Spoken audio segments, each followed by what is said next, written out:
잠시 기도드리시겠습니다. 하나님 아버지 감사합니다. 주님께서 아름다운 날 주의 전에 나와 찬양하며 예배할 수 있게 하셨사오니 하나님 이 시간에 저희들 이곳에서 만나 주셔서 저희들의 마음과 영이 주님 앞에 온전히 맞춰지게 하시고 주의 주신 말씀을 통하여 우리의 삶과 생각과 모든 것이 변화되는 놀라운 창조의 역사가 일어나게 이 아침에도 축복하여 주시옵소서. 감사하며 귀하신 예수 그리스도의 이름으로 기도합니다. 아멘. 저희 아버님이신데요. 말씀은 아버님은 부탁을 하신다고 와서 설교를 좀 하라고 하셨는데 저는 늘 그게 부탁이 아니라 해라라는 명령으로 들리기 때문에 그게 참 안 한다고 하기도 그렇고 하지만 또 순종하는 마음으로 와서 여러분들 이렇게 만나게 되어서 감사합니다. 창세기 33장에 보면 야곱이 자기 형 에서랑 멀리 오랫동안 떨어져 있다가 이제 에서를 만나면서 야곱이 이런 말을 합니다. 내가 형님의 얼굴을 배우니 하나님의 얼굴을 배우는 것 같습니다. 그러면서 형님도 저를 기뻐하시니다 라고 그렇게 야곱이 이제 에서를 만날 때 인사를 합니다.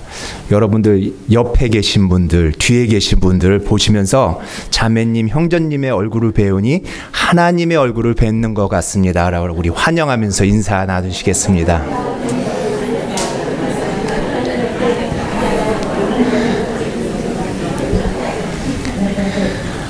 다들 웃으시면서 하셔야 되는데 이렇게 째려보지 마시고, 그렇죠?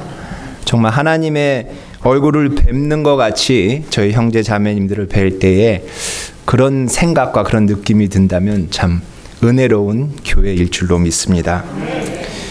오늘 말씀의 제목은 거룩함은 선택이 아닙니다 라는 제목으로 여러분과 말씀을 나눠보려 합니다. 여러분들 거룩이라는 말씀 단어를 들을 때 여러분들 마음에 생각에 처음으로 딱 드시는 생각은 무엇입니까?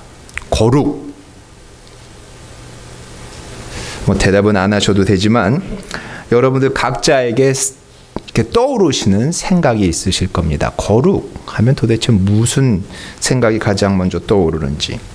교회 용어 사전에서는 거룩을 이렇게 말하고 있습니다. 하나님의 속성 중에 가장 중심되는 요소요, 성도에게 첫 번째로 요구되는 명령이다. 성경 원문에는 다양한 단어들이 이 거룩을 설명하고 있는데 그 뜻의 기본 의미는 보통 구별되다, 아니면 깨끗하다, 분리되다, 유일하다라는 등의 공통점을 가지고 있습니다. 오늘 저희가 읽은 본문 16절 마지막 절에 보면 내가 거룩하니 너희도 거룩하다라는 하나님께서 단호한 명령을 믿는 자들에게 하고 계신다는 것입니다. 자, 그러면 여러분들은 여러분 주변을 돌아보실 때에 저 사람 정말 거룩하다 라고 생각이 되시는 분, 아니면 알고 계신 분 중에 저 사람은 참 거룩하다 라고 생각이 드시는 분이 있으십니까? 질문이 좀 곤란한가요? 기독교인들의 설문조사에 의하면 75%의 기독교인들은 과거와 상관없이 사람이 거룩하여질 수 있다라고 믿습니다. 그리고 55%의 그리스도인들이 대답을 하기를 자기가 알고 있는 사람들 중에 거룩하다라고 부를 만한 사람을 알고 있다라고 55%의 성도들이 대답을 했습니다. 그런데 오직 단지 29%의 성도들만이 나는 거룩한 사람이다 라고 대답을 했다고 합니다. 이 통계를 보면 자기 자신이 거룩하다라고 생각하는 게 그렇게 쉬운 것 같지는 않습니다. 여러분들 제가 만약에 나는 거룩한 사람입니다. 손들어 보십시오 하고 물어본다면 여러분들 자신 있게 난 거룩한 사람입니다 라고 손 드실 분이 얼마나 있을런지 모르겠습니다. 여러 가지 이유가 있겠죠. 내가 괜히 이렇게 손 들면 사람들 눈치도 보이고 좀 비웃음을 당할 수 있을 것 같기도 하고, 아니면 내 자격지심에 내가 어떻게 감히 거룩하다라고 이렇게 손을 들겠나 이런 생각 때문에 드지를 못하실 수도 있겠습니다. 뭐 여러 가지 이유가 있겠지만 분명히 하나님께서는 우리를 거룩한 백성이라 부르시고 너희는 거룩한 나라라 하시고 또 하나님께서는 우리가 너희는 거룩하다라고 하고 계신다는 겁니다. 거룩의 정의처럼 사람이나 물건을 사람이나 물건이 거룩하다면 구별되고 분리되었다는 뜻입니다. 이것이 거룩의 뜻이고 정의입니다. 아브라함 링컨 대통령은 1860년에 펜실바니아에 있는 게티스버그라는 남북 전쟁의 전쟁터에서 그곳에서 무려 6,500명이 넘는 미군이 죽었고 또 4만 5천 명이 넘는 부상자가 생긴 그 게티스버그의 전쟁터가 펜실베니아에 있습니다. 가면 그냥 벌판이에요. 아무것도 없는 그냥 벌판인데 그곳에서 아브라함 링컨이 남북전쟁을 마치면서 이 땅을 앞으로는 거룩한 sacred ground라고 선언을 합니다. 그래서 그곳에 이곳은 성지의 땅으로서 사람들이 흘린 피와 모든 우리 미국의 역사의 아픈 것을 보호하고 기념하기 위해서 성지로 대통령이 선언을 했습니다. 그래서 그곳은 지금까지도 아무 건물도 들어서지 않은 채 성지로서 길이 남아져 있습니다. 이 말은 그 장소를 분리하여 세세토록 자손 대대에 기억하게 하고 있다는 것입니다. 이 말은 무슨 말인가 하냐면 그곳에는 건물을 지을 수가 없습니다. 그곳은 다른 용도로 사용을 할 수가 없습니다. 그곳은 또 정부 차원에서 보관되어지고 계속적으로 관리를 하고 있는 것입니다. 자, 그러면 여러분들이 만약에 성도지요. 하나님께서 부르신 거룩한 백성, 구별되어 부름을 받은 성도로서는 이 말이 무슨 말인가 하면 우리의 삶 속에는 다른 어떤 생각이나 사상이나 믿음도 그 위에 지어질 수 없다라는 겁니다. 그리고 우리의 삶은 더 이상 다른 용도로 사용되어질 수 없다는 것입니다. 그리고 또 이 우리의 삶은 하나님께서 친히 보존하시고 친히 관리해 나가셔야 되는, 또 우리가 그렇게 해야 하는 성도라는 사명은 하나님께서 선언해 주시는 거룩한 백성이라는 특권과 또 그 성지와 같은 우리의 성도의 삶을 가꾸고 관리해 나가야 될 의무가 저희들에게 주어진다는 것입니다. 그래서 이 거룩은 그냥 있으면 좋지, 뭐 이렇게 다홍치마 뭐 이런 게 아니라 꼭 있어야 되는 것입니다. 그렇기 때문에 거룩은 있어도 되고 없어도 되는 옵션이 아니라 하나님께서 우리에게 말씀하고 계시는 직접적이고 구체적인 명령이라는 것입니다. 오늘 본문을 통해서 특별히 13절 한 절 말씀을 좀 더 집중으로 해서 거룩함에 대해서 가르쳐 주시는 것들을 여러분들과 몇 가지 나눠보려 합니다. 첫째로 우리는 거룩함을 위해서 마음의 허리띠를 동여야 합니다. 13절 말씀에 보면 너희가 마음의 허리를 동이고 라고 이렇게 나와 있는데 13절의 첫 구절의 첫 번째 단어가 뭐라고 나와 있습니까? 그러므로 라고 나와 있습니다. 보통 그러므로라면 그 앞에 무엇인가 얘기가 전개돼서 결론적으로 그러므로 이렇게 나오는데 이 그러므로는 1장 3절부터 12절에 나와 있는 예수 그리스도께서 우리의 산 소망이 되신다는 얘기를 해주고 있습니다. 예수 그리스도께서 어려운 가운데도 우리 속에 산 소망이 되시는 그 예수 그리스도의 보혈의 능력과 산 소망 때문에 그러므로 우리는 지금부터 나오는 무엇인가를 한다는 겁니다. 이해가 되십니까?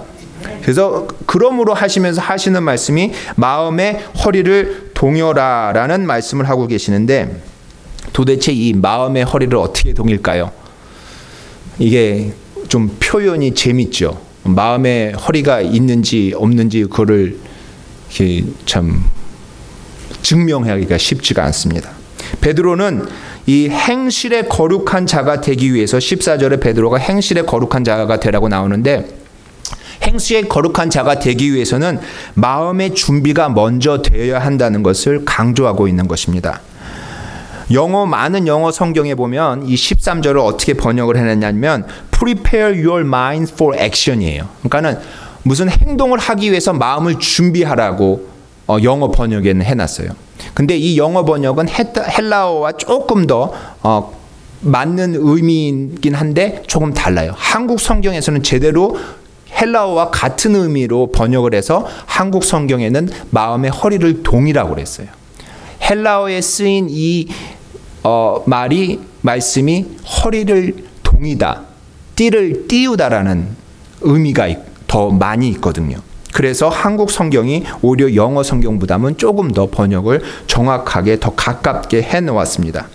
이 베드로가 이 당시에 1세기의 중동 사람들한테 마음의 허리를 동이려다 뛰어라라는 이 말씀이, 여러분들도 잘 알다시피 중동 사람들은 남자분들의 옷이 어떻습니까? 이 뭐라 그래야 되나, 이 길다란 가운 같은 거, 이렇게 성가대 가운 같기도 하고, 뭐 이렇게 아무튼 깁니다. 치마 같기도 하고, 이렇게 그런 길다란 가운을 입어요. 제가 이 말씀이 정말 제가 옛날에 파병에 가서 이라크 가서 이거를 보고, 이게 이 말씀이구나라는 어떤 이렇게 깨달음이 있었는데, 이 중동 사람들은 옛날에도 그랬고 지금도 그렇게 긴 옷을 입어요. 제가 이라크에 이제 갔는데 저희 부대가 이라크 군인들을 모집하는 것을 도와주러 가게 됐어요. 저희 미국 부대가 이라크에서 이라크 군인들을 모집하는 사람들한테 가서 알미 PT 시험, 체력장 시험을 이제 저희가 집도를 하는 거예요. 그래서 이라크 마을에 나갔는데 사람들이 되게 많이 왔어요. 왜냐하면 이라크 군인이 되면 이제 자기네들한테 월급도 받고 그러니까 살 길이 생기니까 엄청 많이 모였는데, 뭐 젊은 사람부터 중년들도 많이 왔는데, 그분들의 이제 이라크 근에 이제 지원하러 오신 분들의 이 몸 바디를 보면 참 어떻게 하실 수 있을까라는 이렇게 생각이 드시는 분들이 많이 오셨어요. 제가 보기엔 거의 체력장을 통과를 하지 못하실 것 같은 분들, 배도 이만큼 나오시고 이렇게 퉁퉁하시고 이런 분이 오셨는데, 원래 미군 군대의 체력장 시험은 2분 동안에 팔굽혀펴기를 하고 2분 동안에 셋업, 이 운몸 일으키기를 하고 2마일을 달리기를 해야 됩니다. 근데 이분들의 모습을 보니까 그렇게 하다간 다 심장마비로 쓰러지실 것 같아요. 그래가지고 저희가 그걸 줄였어요. 그래서 2분이 아니고 1분 동안만 팔굽혀펴기, 1분 동안만 운몸 일으키기, 그리고 2마일 대신 1마일만 뛰는 걸로. 그래서 이제 1마일 뜁니다 라고 모이라고 했더니 이분들이 죄다 오셨어요. 그래서 주제는 출발점에 다 섰는데, 다 서셔가지고는 다 하시는 게 옷을 다 이렇게 끌어 해가지고는 이 허리띠다 다 이렇게 넣으시는 거예요. 긴 옷이니까 못 뛰잖아요. 그러니까 진짜 말 그대로 허리를 동이고 허리에 띠를 띠는 거예요. 그 사람들이 이걸 다 들어 올려서, 치마 입으신 분들 무슨 말인지 아시죠? 이렇게 다 들어 올려서 다 하고 이렇게 뛰려면 이게 걸리적거리면 안 되니까. 이 말씀이에요. 그럼 이게 무슨 말이냐? 마음의 허리를 동이고 우리가 생각하는 데 있어서 하나님 앞에 거룩해지려는 모든 것을 다 쫄라매서 띠를 띠고 움직일 수 있고 거치장스러운 모든 것들은 다 치워 없애야 된다는 얘기입니다. 이 생각이, 우리의 마음의 결단이 내가 정말 하나님 앞에 거룩해지기를 완전히 온전히 원하고 바라는 마음으로 내 모든 생각과 마음의 거치장스러운 것들을 띠를 띠고 허리에 동요매고 내가 움직일 준비를, 내가 실행할 준비를, 하나님의 거룩을 쫓아갈 준비를 한다는 우리의 마음가짐을 얘기하고 있는 것입니다. 전에 알지 못할 때에 따르던 너희의 사욕을 본받지 말고, 내가 정말 우리가 하나님 죄 짓지 않게 기도해 주세요 하는 것도 사실은 하나님 내가 거룩한 자로 하나님 앞에 설 수 있게 해 주세요 라는 말씀입니다. 근데 얼마만큼 진지하게 그것을 내가 원하느냐. 그냥 있으면 좋고 없으면 말고요가 아니라 내가 허리를 띠를 동이듯이 결단력을 보여서 내 마음에, 주님, 내가 정말 하나님 앞에 거룩한 백성으로, 거룩한 성도로 되기를 원합니다라는 간절한 소원입니다. 우리의 마음과 생각을 하나님 앞에 집중을 하고 우리의 눈을 하나님 앞에 돌려드리고 우리의 죄의 눈을 떼어버리고 우리의 불건전한 말에 귀를 막고 우리의 불경건한 말을 입술에서 재워버리고 지켜보는 우리의 간절한 소원인 것입니다. 여러분들, 이런 말씀을 들어보셨을 거예요. 하나님은 죄를 미워하시지만 죄인을 사랑하신다. 맞는 말씀이죠. 그렇죠? 아멘입니다. 얼마나 다행입니까? 근데 많은 분들이 하나님이 죄를 미워하신다는 부분을 그냥 슉 빨리 지나버리고 죄인을 사랑하신다는 것에만 자꾸 집중을 하려는 때가 있습니다.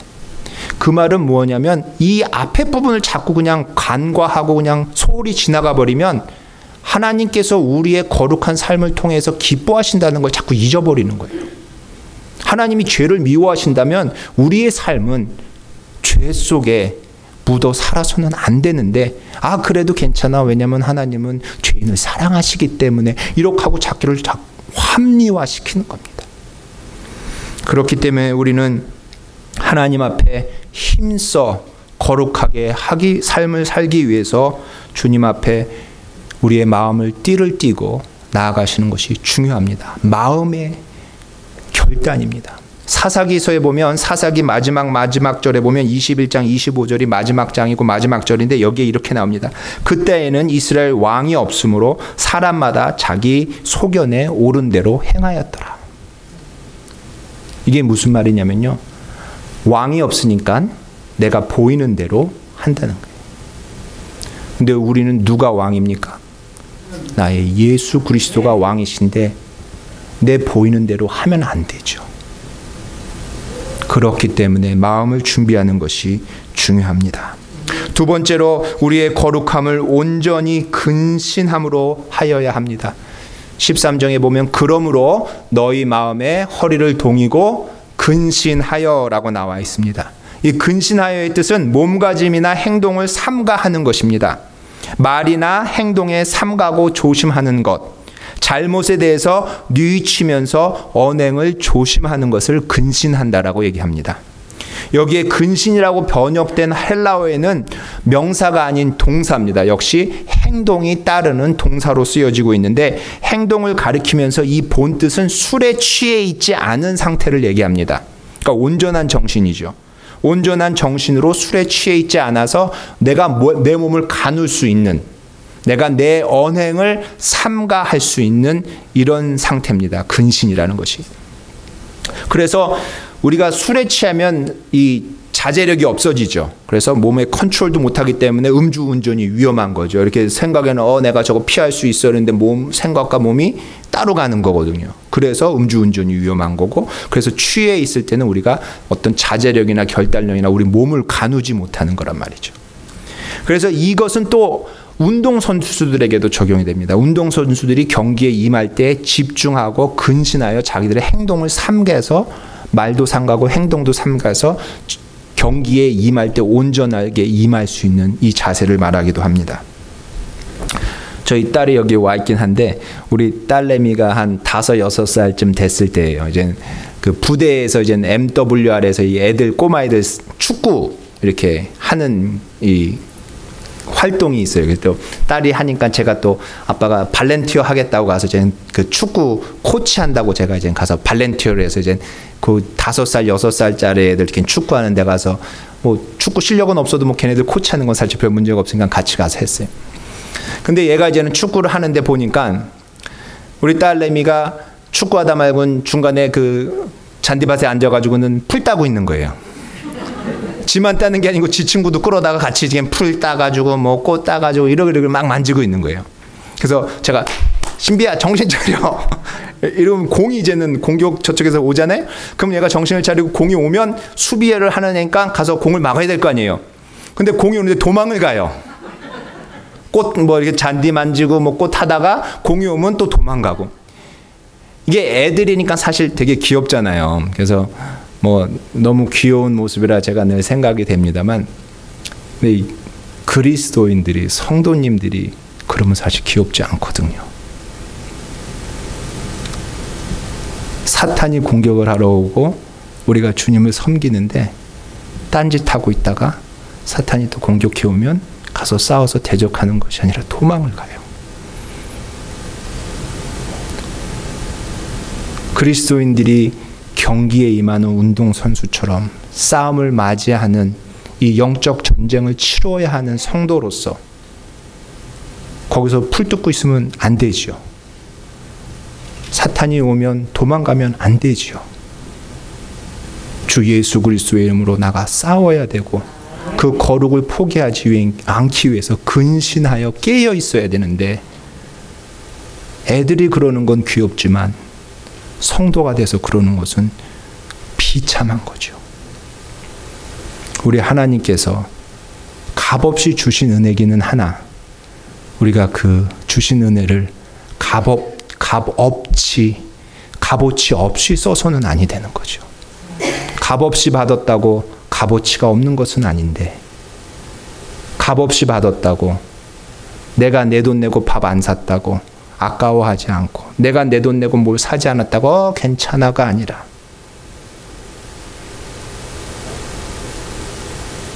하나님 앞에 값없이 받았으나 값어치 있게 써야 되는 시간인데 우리의 삶을 그렇게 살아서는 아니 되겠습니다. 로마서 12장 2절에서는 그래서 하나님께서 이렇게 말씀하십니다. 너희는 이 세대를 본받지 말고 오직 마음을 새롭게 함으로 변화를 받아 하나님의 선하시고 기뻐하시고 온전한 뜻이 무엇인지 분별하도록 하라. 그렇죠? 마음을 새롭게 하라는 것은 마음을 동이는 것처럼 우리의 마음의 결단을 하는 것이고 이 세대를 본받지 말고 따르지 말라 하는 것은 저희가 근신하여 그리스도의 영적 군사로서 이 영적 전쟁에 최대한 하나님 앞에 결단하고 나아가는 모습입니다. 마지막으로 거룩을 위해서 주실 은혜를 온전히 바라야 합니다.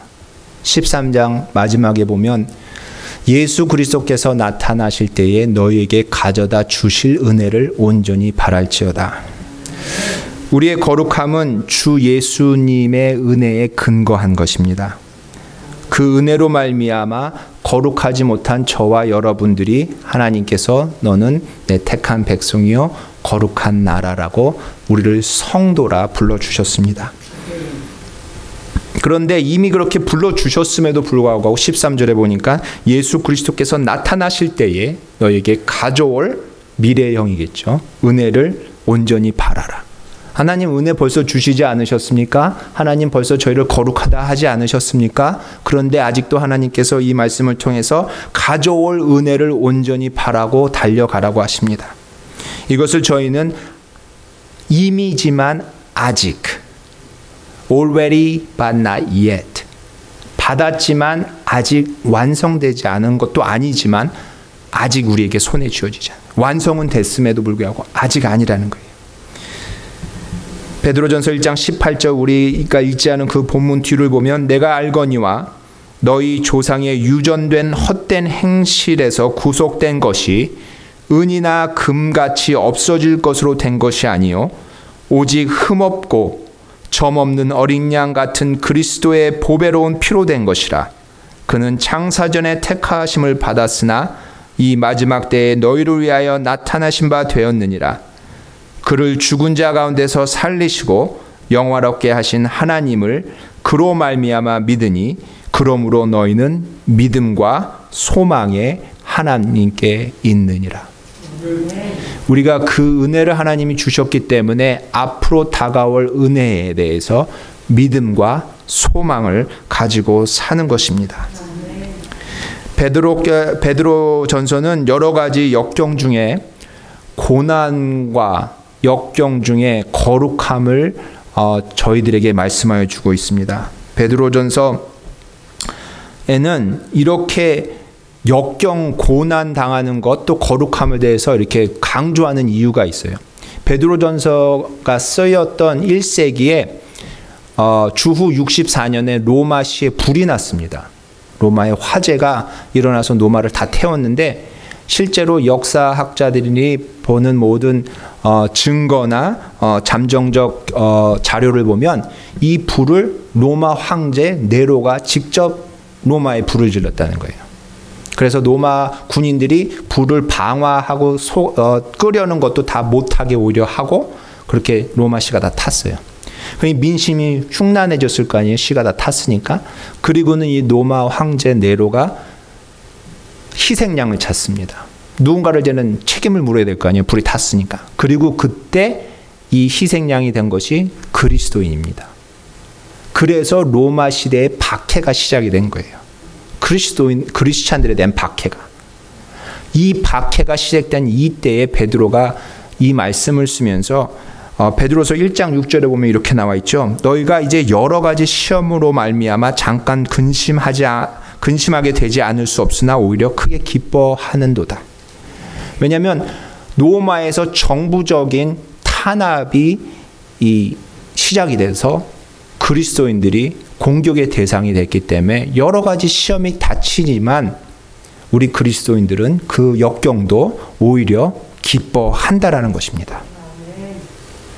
이 가운데서 역경을 받을 때 기뻐할 뿐만 아니라 거룩하라는 말씀을 지금 하고 있는 거예요. 우리가 하나님의 자녀로 거룩하는데 이 거룩하기 위해서 주님의 은혜를 사모하고 기다리라는 것이. 이 거룩이라는 것이 우리가 가끔가다 혼동되는 것이 거룩이 도대체 어떻게 얼만큼까지 가야 거룩인가. 내가 나 자신을 거룩하다고 하지 못하는 이유 중에 하나도 거룩이 어떤 정점의 결승점에 딱 도착하면 이제 이게 거룩이다. 이 기준이 참 애매한 거예요. 그래서 내가 나 자신을 볼 때도 난 아직 멀었어. 이런 생각을 하게 되고요. 이게 무슨 돛 닦듯이 어느 수준에 가면 더 이상 배울 게 없다. 하산해라. 이런 게 아니거든요. 그렇기 때문에 이 거룩은 사실은 날마다 마음의 허리를 동이고 근신하여 주의 주실 은혜를 바라며 날마다 이루어지는 성도의 삶이지 어느 한정에 가면 다 이루었다. 이게 아니거든요. 그러니까 여러분들이 생각하실 때 저와 여러분들이 생각하실 때 난 거룩하지 못하다라는 게 틀린 거예요. 왜냐? 하나님께서는 분명히 예수 그리스도의 보혈로 저와 여러분들을 거룩한 하나님의 자녀로 불러주셨어요. 근데 우리가 자꾸 하나님 난 아니에요. 난 아니에요. 이 과정 속에서 하나님 앞에 저와 여러분들이 게을르지 아니하고 우리의 마음과 결단을 주님 앞에 드려서 근신하여 내 힘이 아닌 주의 은혜로 산 소망 가운데 믿음과 소망을 저버리지 않고 날마다 주님 앞에 거룩한 성도로 나아가는 모습일 것입니다. 여러분들 이 하나님의 명령을 소홀히 여기시지 아니하기를 축원합니다. 여러분들 값없이 받았다고 해서 값어치 없이 살지 마시기를 주님의 이름으로 당부합니다. 오늘 이 자리에 모신 여러분 한 분 한 분은 이 성전을 떠나가시기 전에 내가 하나님의 거룩한 백성이므로 하나님 앞에 내 마음의 허리를 동이고 근신하여 주의 은혜를 기리며 온전히 바라며 거룩한 백성으로 살겠다는 다짐이 있으시기를 주님의 이름으로 축원합니다. 말씀을 마무리 맺겠습니다. 알렉산더 대왕 여러분들 들어보셨죠? 알렉산더 대왕이 그 많은 유럽의 땅을 평정했습니다. 알렉산더 대왕의 그 많은 군사 다른 정복을 하는 가운데 한 병사가 알렉산더라는 이름을 가진 병사가 비겁한 행동으로 인해서 기소가 되었습니다. 그래서 이 알렉산더라는 병사가 마침내 알렉산더 대왕 앞에 서게 됐습니다. 그래서 알렉산더 대왕이 이 병사에게 묻습니다. 자네 이름이 무엇인가? 그랬더니 알렉산더라는 병사가 아주 작은 목소리로 알렉산더입니다 라고 얘기를 했어요. 그랬더니 알렉산더 대왕이 뭐라고? I cannot hear you. 안 들린다 라고 했더니 이 쫄은 알렉산더 병사가 조금 더 목소리를 크게 내서 저는 알렉산더입니다. 그랬더니 알렉산더 대왕이 다시 한번 큰 소리로 묻습니다. 내 이름이 무엇이냐? 그랬더니 이 병사가 조금 더 용기를 내서 알렉산더입니다. 알렉산더 대왕이 뭐라고 그랬을까요? 내 이름을 바꾸던지 아니면 너의 이름에 적당한 걸맞은 행동으로 살아가라 라며 그를 돌려보냈답니다. 여러분들의 이름은 무엇입니까? 나는 그리스도인이요 라고 여러분들 자신 있게 말씀하시겠습니까? 아니면 나는 그리스도인입니다. 우리 주님께서 우리를 택하여 부르시고 그 보혈로 값주고 사신 그 대가를 치르신 우리 주님께서 우리들에게 이름을 바꾸든지 그 이름에 합당한 삶을 살라고 저희들에게 내가 거룩하니 너희들도 거룩하라라고 명하고 계시는 것입니다. 오늘 이전을 떠나시기 전 이 결단이 여러분들 생각과 마음과 행동과 삶에 이루어지시는 주님의 귀한 은혜가 있기를 간절히 축원합니다. 하나님 아버지 은혜와 사랑을 감사합니다.